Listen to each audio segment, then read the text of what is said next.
Assalamualaikum warahmatullahi wabarakatuh. Perkenalkan, nama saya Siti Rofiana. Di sini saya akan menyampaikan materi tentang asuhan keperawatan pasien stroke iskemik. Apa itu stroke? Stroke merupakan kondisi ketika suplai darah ke bagian otak terganggu atau berkurang akibat penyumbatan pembuluh darah yang menyebabkan jaringan otak tidak mendapatkan oksigen. Nah, selanjutnya ada stroke iskemik.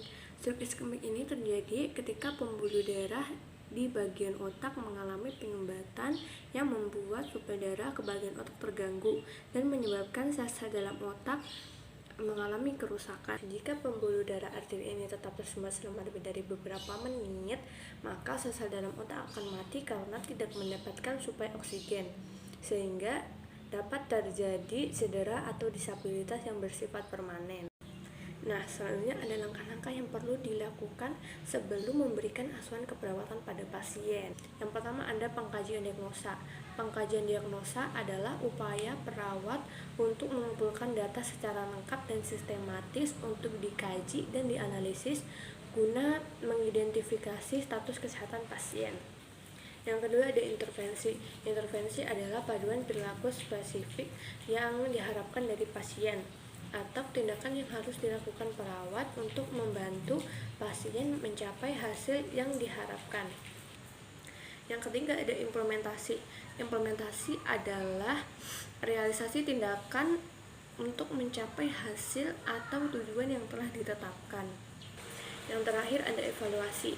Evaluasi adalah langkah terakhir untuk mengetahui sejauh mana tujuan dari rencana keperawatan tercapai.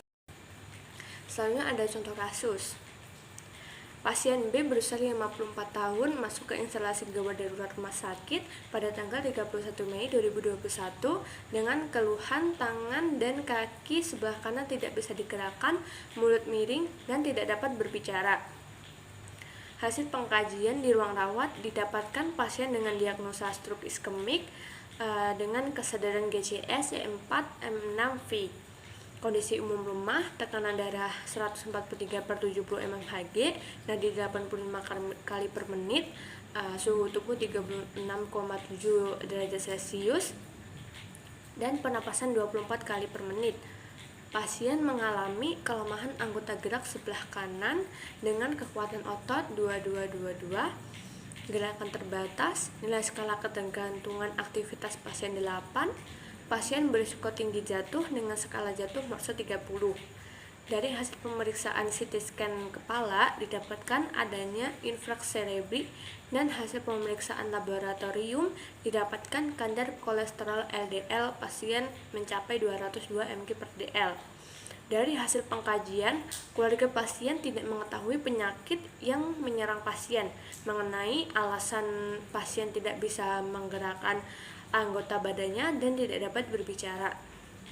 Di sini didapatkan masalah kesehatan, gangguan komunikasi verbal, defisit pengetahuan, dan risiko jatuh. Nah, selanjutnya ada implementasi yang dapat dilakukan oleh perawat.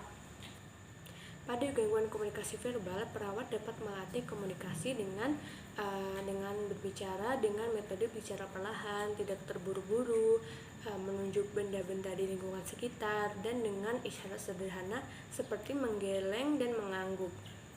Pada defisit pengetahuan, perawat perlu melihat kesiapan keluarga dalam menerima informasi, melakukan kontrak waktu, dan menyiapkan media informasi leaflet.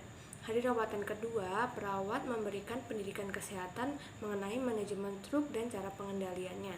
Pada risiko jatuh, perawat harus memastikan roda tempat tidur pasien terpasang dan menganjurkan keluarga pasien untuk selalu menjaga pasien dengan cara mengontrol pagar tempat tidur terpasang jika ingin meninggalkan pasien, serta menawarkan bantuan kepada keluarga apabila pasien ingin mobilisasi. Selanjutnya ada faktor risiko stroke. Yang pertama, usia. Kebanyakan pasien stroke merupakan pasien lanjut usia atau yang di atas 55 tahun. Jarang sekali ditemukan kasus stroke pada usia remaja. Selanjutnya jenis kelamin, genetik, serangan jantung, hipertensi, obesitas, diabetes, merokok, mengonsumsi alkohol berlebihan, hiperkolesterolemia, dan banyak lagi faktor resiko yang dapat memicu stroke akibat pola hidup yang tidak sehat yang dilakukan oleh pasien.